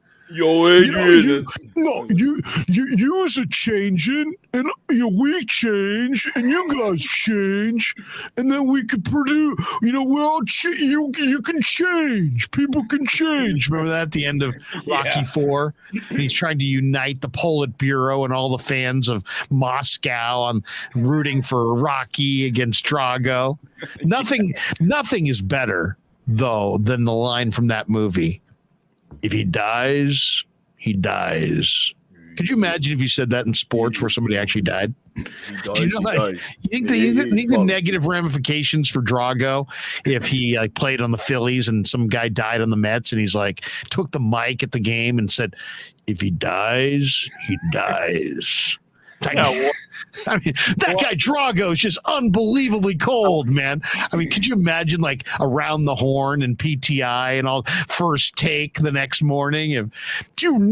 He said if he dies, he dies. I mean, that was just the most insensitive thing in the history of sports. Great movie, though. Great movie. Of the Rockies, I like 4. I like 4. Well, what I was going to say, Larry, 3 and 4. I like 3 and 4. Lair, you were kind of making the case that I was going to bring up for this Game 3 Warriors-Celtics, talking about a team that's been on the road at Game 7, flying from Miami to Boston for a second, all the way to San Francisco for 2 games, now going all the way back to Boston, little old Boston, and I don't know. I don't know. I think it's going to be one or the other. I think they're going to, come out gangbusters in Game 3, or I think that there's a chance they lay a big fat egg. Let me just lay it out there for you. The Warriors will win Game 3. Oh, yes. The Warriors will win Game 3. Very confident. Oh, yes. Why? Just because I think they're the better team. I think the Celtics are a better road team than they are a home team. And let's be honest, what is Golden State's issue? Their issue is not that they cower in hostile territory. That's not them at all. Their issue is focus. Their issue is, distraction. Their issue, when they get up for a game, if they get up for you, you're going down. And the only way you're not going down is if they don't get up for the game. You don't want to go into Boston and lose game 3 and have to be stuck in that hotel. You go out there, those fans will they'll be riding you. If you're down 2-1, those fans will be all over you for 2 days in that city. But don't you think that just electrifies Steph and Clay? I think Klay Thompson is going off in Boston. I'm going to say it right now. Klay Thompson is going off in Boston. I don't know if it's going to be in this game or if it's going to be one of the future games in this series, but he is going off in one of those games in Boston. He's going to turn it around. He's going to hit 30 in one of these next 2 games. He is. Yeah. I got to say, though, I mean, is that I think Clay is. I feel the exact same way about Clay. I think that a lot of the national media maybe has expectations that are a little bit too high because they haven't been watching, as closely. I mean, I think that we all kind of feel like, I mean, he's like probably 75% of Clay, and that's still really good, and he can still catch fire. He's not going to have like a 40-point game. But we saw game 5, Clay. We saw a game in the Memphis series. I mean, it's not similar to like Al Horford gave the Celtics a game that Derek White gave. I mean, I kind of do think we should hope for more than just one game from Clay. But I mean, I want to think he's more important than like Al Horford is to the Celtics. Clay's got a lot of pride, and he's been hearing. I mean, you turn on any station. National station, and everybody's talking about Clay. Oh, they can't win this series if Klay Thompson. They just won game 2 and he stunk up the What joint. are they watching? What are they watching? They just blew Boston out, and he was 4 of 19, right? In game 2? Yeah, he was. I think he's had his bad game. He's going to bounce back, and you know what? That if you're here, this is why I think the greatest question going into game 3 is which team is more in control of this series, and why I think it's a great question, not just because I came up with it. It's a great question because, the Warriors haven't gotten anything out of Klay Thompson, and it's 1-1. And you could say Tatum, who's the best player on the Celtics, has yet to really get it going offensively in either game, and they're 1-1. So, but the one thing about it, Golden State has won 7 of the 8 quarters. I think that's a bigger piece of the pie than people want to admit. I think the Warriors are the better team.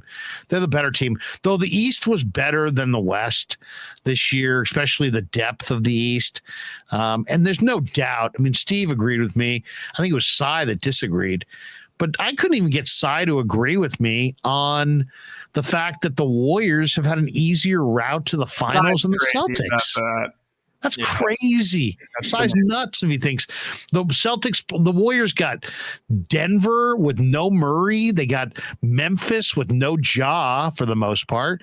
And then they got Dallas with no Tim Hardaway what's Dallas? Dallas is nothing. The Celtics got Brooklyn with KD and Kyrie. They got Milwaukee in the second round. Now, granted, Middleton was dinged, but and then they got Miami, and they didn't win game 7. Middleton was dinged, and it still took them 7 games to beat Milwaukee. I mean, Antetokounmpo is just out of this world. I mean, he is definitely top 2 guys in the league, 1, 2, right there.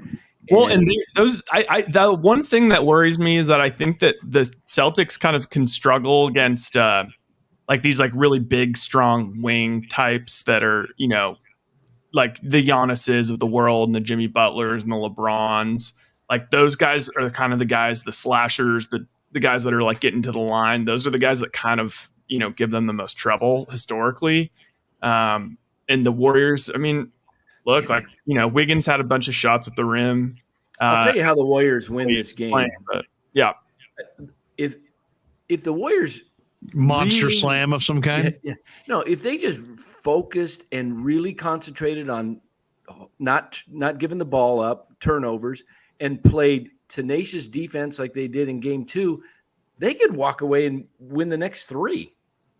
I mean, I'm serious. They could win the next 3 if they made up their minds to play defense like they played in game 2. And with Peyton back, that is a possibility. If Green keeps his head in the game and Peyton is playing 25 to 30 minutes. Do we have somebody? Who is at the freaking door? Chardol calling for a monster like slam? one of my It's probably Jay Hutch. It's Jay Hutch. Hello? Declare your name. Hello, this is Charlotte calling in from Fremont, California. Yeah, Chardol. Chardol. You gonna try to copy Dan Coccimilgio's Monster Slam? Andrew Wiggins wins the Monster Slam. I mean, it's pretty good, It was but live. it's not as detailed. Although I know it is live. Wait a second. You know, Chardol, why don't we do this? Let's give Chardol like 30 seconds or so. Fire yourself up. There's got to be a voice crack in there somewhere. Let's dig deep. You know, as they say in WKRP, let's dig down deep to get to the bottom to stay on top. Okay, now if you can, do you guys remember WKRP? I'm the only one laughing. Yeah. I'm amusing myself here. Chardol's like, what the hell's WKRP? He has no idea. Chardol, let's try it one more time. This time with some feeling, some emotion, and some Dan Coccimilgio cracked voice. Andrew Wiggins goes over. Andrew Wiggins with the The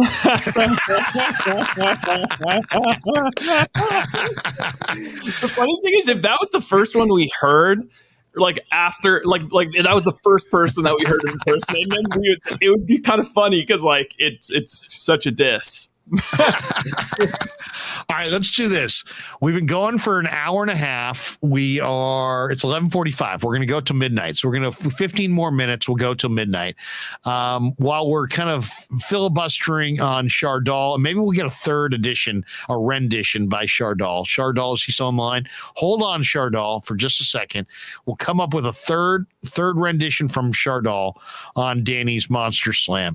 But first, this is the highlight of the show. We have a word from our sponsors. Larry Krueger here for Telmetrics. Thanks to Casey Bateman and the good people at Telmetrics. If you're an occupational therapist, if you're an orthopedic surgeon, a chiropractor, a physical therapist of any kind, Telmetrics is designed for you to use in your practice and will greatly benefit your patients.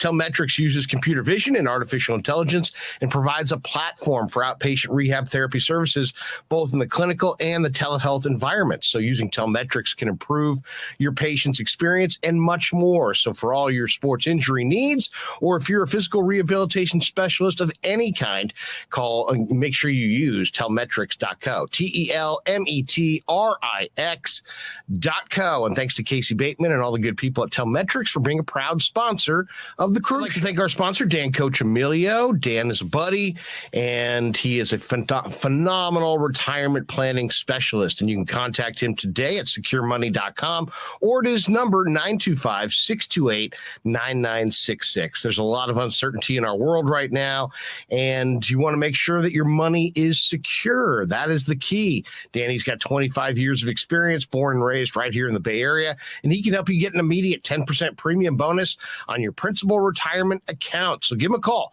925-628-9966. He'll make an appointment with you, and you can sit down. It's not a one-size-fits-all kind of a deal. He'll consult with you and come up with a strategy to get you going to where you want to be. Once again, 925-628-9966, securemoney.com on the web. And thanks to Dan Coccimilgio and all the people at Secure Money for being proud sponsors of the Krueg Show. There you go, securemoney.com on the web, and of course telmetrics.co. And thanks to Dan and Casey Bateman for being great sponsors of the Krueg Show. They are our two original sponsors, and we have two new sponsors we want to thank as well. And thanks to Tony Cassera and the good people at Cassera's Italian Menswear. They are housing the Krueg Show t-shirts, and they're a proud sponsor of the show as well. The Krueg Show t-shirt, the Krueg Show podcast t-shirt is available there at their store in Dublin. Their address is 7372 San Ramon Road in Dublin, California. And go see Tony Cassera and get yourself a Krueg Show t-shirt and support the show. And special thanks to our sponsor, New York Style Italian Sausage. That's right, NewYorkStyleSausage.com is their website. Phenomenal product, whether it's the breakfast sausage, the Italian mild, the Italian spicy, the chorizo. You cannot go wrong with New York Style Italian Sausage. Once again, NewYorkStyleSausage.com, often imitated, never equaled. And they are a proud sponsor of the Krueg Show. Thanks to them as well. And it wouldn't be a Krueg show without a great little 1-minute breakdown from Pasquale talking about the advantages of being Italian and making sausage. We grew up with a Sunday dinner. That means no matter how busy you were, no matter where the hell you were, you came to dinner on a Sunday night. Yeah, Sunday dinner without sausage, it's like a church without God. You know, how can you go to church if you don't believe in God? You know, and along with the sausage also became the discussions. That was discussion night. You know, it wasn't a typical family that you sit there and you're quiet, you know, and you don't talk with a mouthful. Oh no, man. Italians talk when they're eating. Italians even talk when they're sleeping. And definitely we talk with our hands. So if we can't express it through our mouth, through our lips, we express it with our hands. So, and that's what sausage is, really. It's an expression, you know, that life is good. I love that. Life is good. Life is good. I mean, that should just be the theme of the show. That should be like the intro music.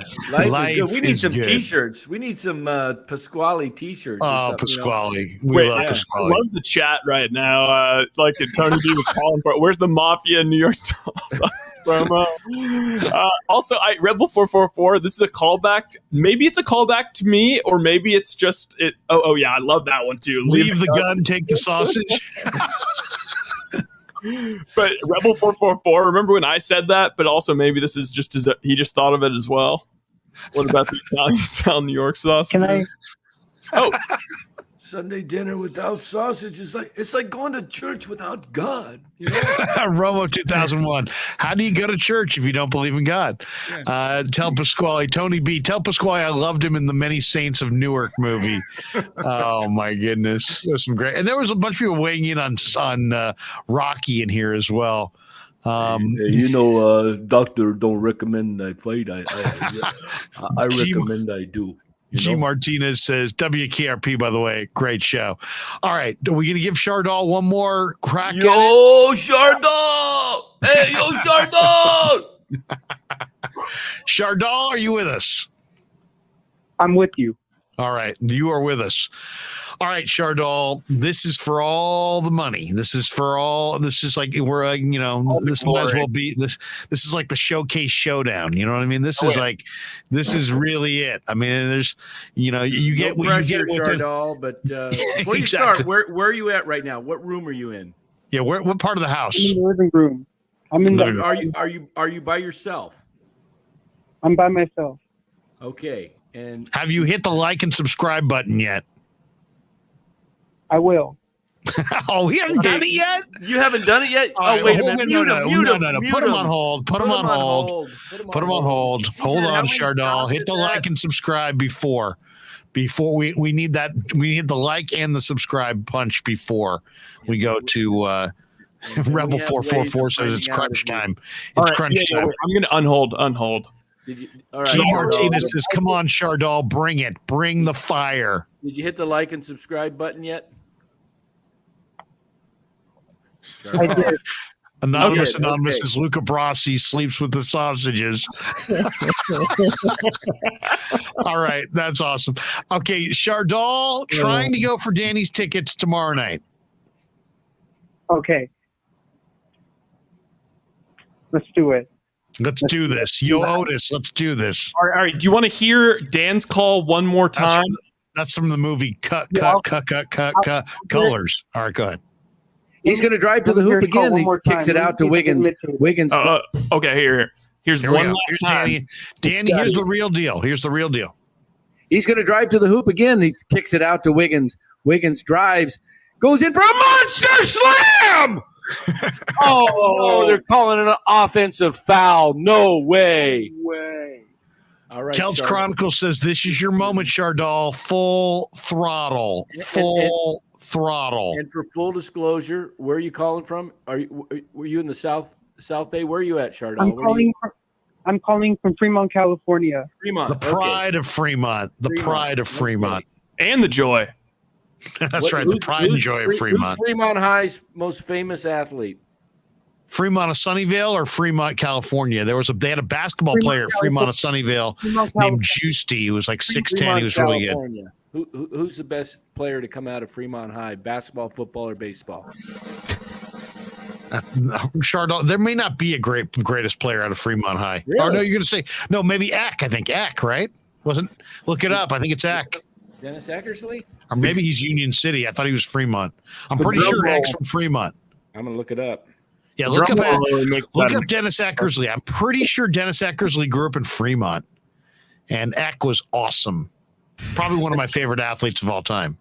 How about Equanimous St. Brown? That guy is a great name. It's a great name. Don't forget his brother, Amon Ra, and his other brother. There's three brothers. I forget what the third brother. One, Osiris St. Brown, Equanimous St. Brown, and Amon Ra St. Brown. It's a lot of St. Brown knowledge right there. All right, Here we go. This is Chardal, the pride of Fremont. Yo, who's ready? Who's pumped up? Let's go. Oh, let's go.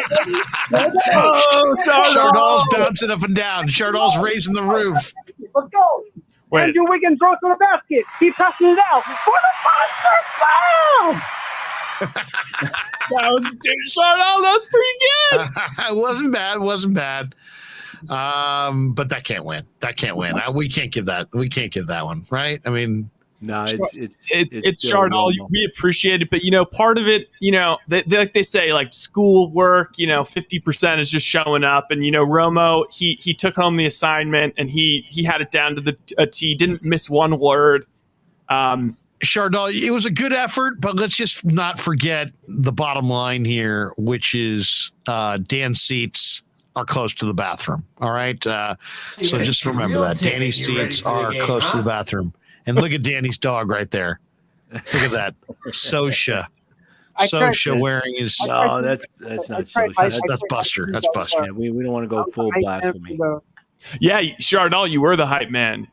Did you hear the crowd? You were the G. That was good. Martinez' super hyped version of it. Super hyped. Yeah, he brought in the background props and everything. That's good. Chardal, we don't always take calls, and sometimes I know you call often, early and often. Give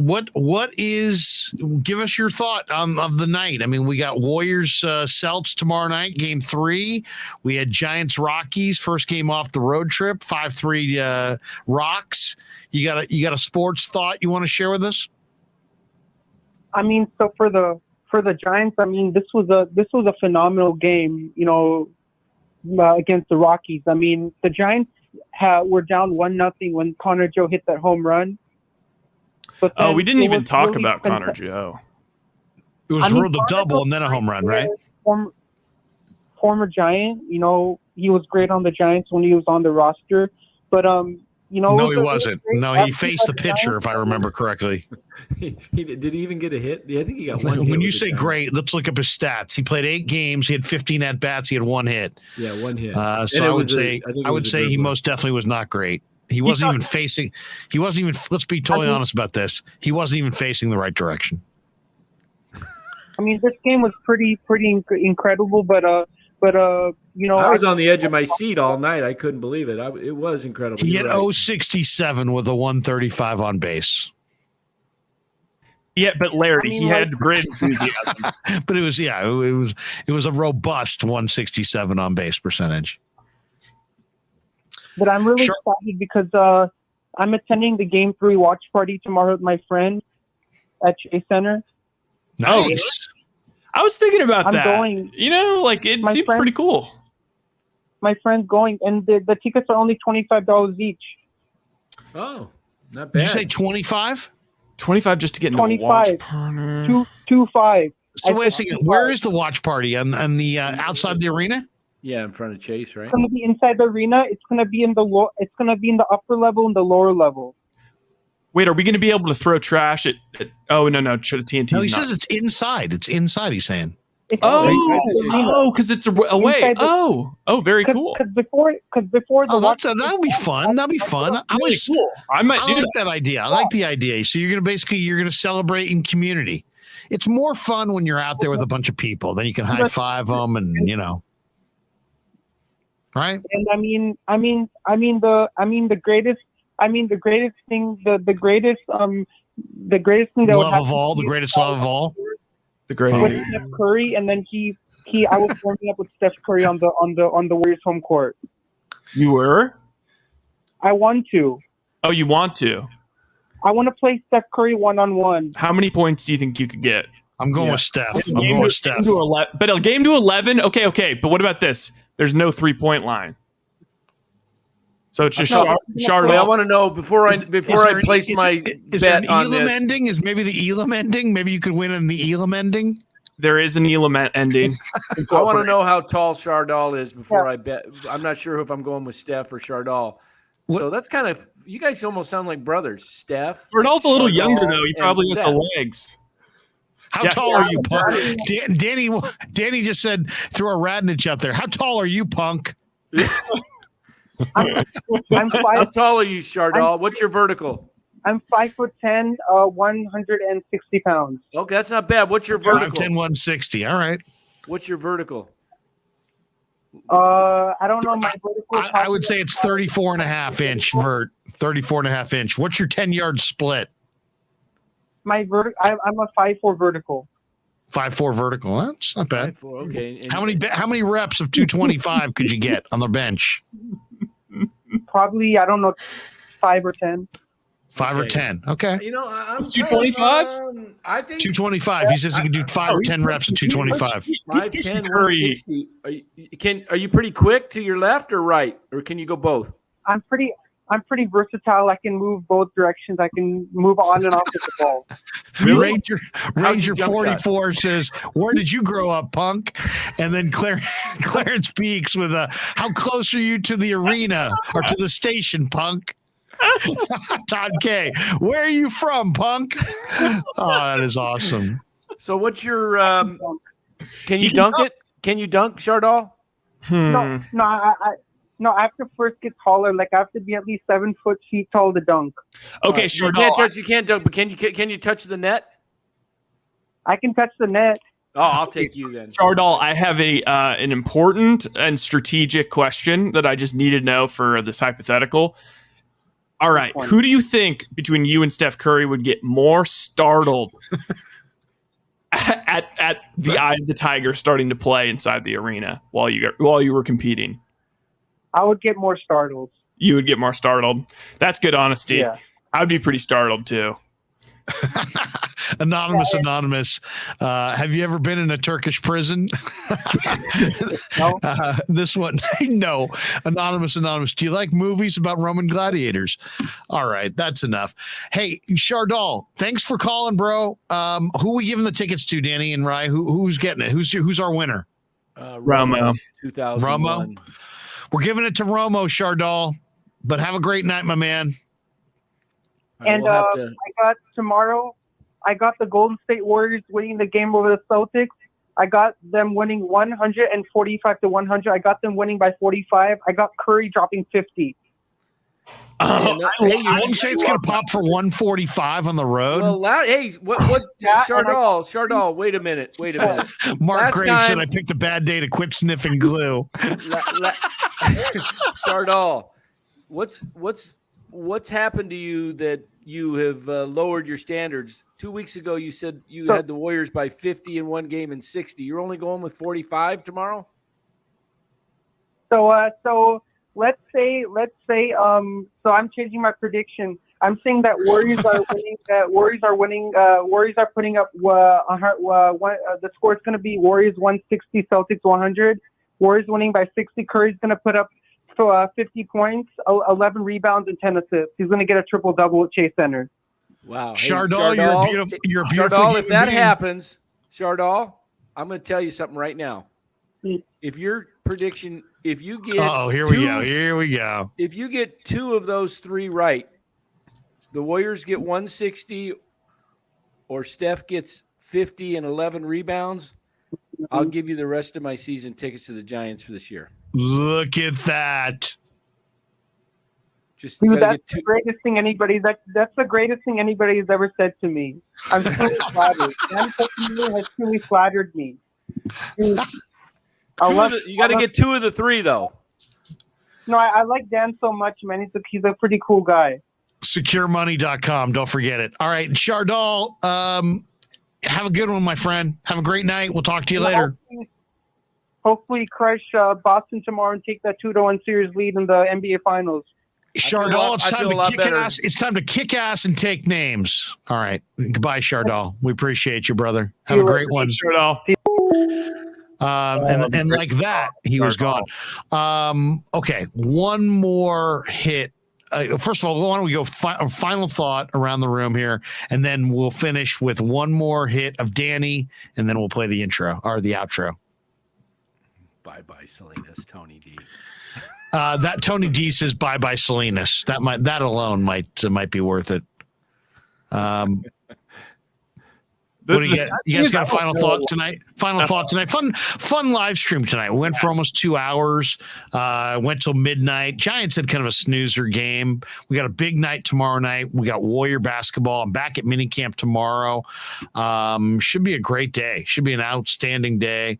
And we'll do a little combo. We're going to do combo Warriors Giants post game both Wednesday night and Friday night. So we got some big action coming up here the next couple nights. But guys, give me a quick thought either on the Giants losing tonight or on the Warriors Celtics game 3. What do you think? I'm really nervous for Warriors Celtics game 3, and But I've now, I mean, my official pick would be Warriors are going to win 3 and then lose 4. But the thing that scares me, okay, what do you guys think about this? Not to launch into a discussion, but this would be my one thing that I'm worried about is just that, the Celtics are a really good road team, right? But, and so people have been like, oh, well, they can be had at home. They also have not lost 2 games in a row during the playoffs. I saw that. Correct. They're very resilient. Warriors haven't either. So it's a real conundrum. I'm like with Grant Napier. I wouldn't be surprised to see the Warriors win both in Boston. Just wow. Especially if they get so shocked. Obviously if they got to get the first one. That would shut up all those ESPN people that picked against them. Go into Boston and slap around the Celtics. This team when they focus and really and they're back there for a few days just to go back and take care of business. They know they have to win 1, and I believe it'll be tomorrow for sure. And if they win game 3 with only a day off between, the momentum really goes to the Warriors. Larry? My whole screen just dipped out there for just a 1 second. Okay. So I got the Warriors. I got the Warriors by 45 tomorrow night. By 45.